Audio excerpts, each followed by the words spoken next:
Europe has a power triangle consisting of the President of the European Parliament, Martin Schulz, the President of the European Council, Donald Tusk, and the President of the European Commission, Jean-Claude Juncker.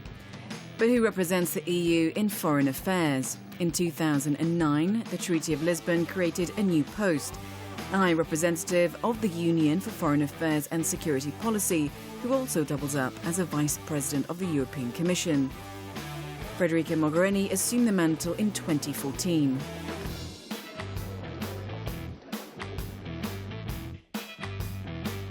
I think I'm one of the ones that have more and different institutional tools, because actually people say I have two hats, but more than that I have 3 offices in 3 different buildings, Council, Commission and EES.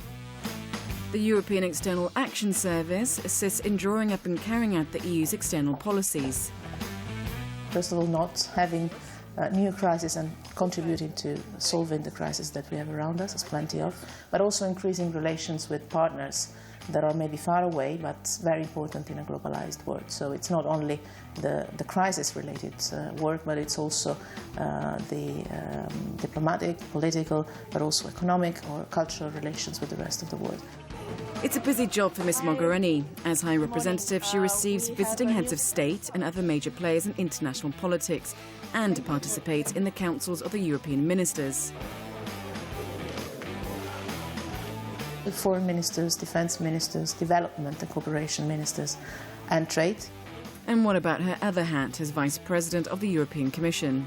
I coordinate the commissioners that have a portfolio with an external impact: humanitarian aid, development, enlargement and neighbourhood and trade, but also other commissioners that do have a portfolio that has specific external relation or impact, being it climate change or energy or economic issues as well. But her job also involves lots of travel. Whenever I visit a member state, which is something I'm doing regularly, I'm always meeting national parliaments, because I think we need to involve, first of all, the elected direct representatives of our citizens, but also take the parliaments on board, because in the end the decision is to be shared.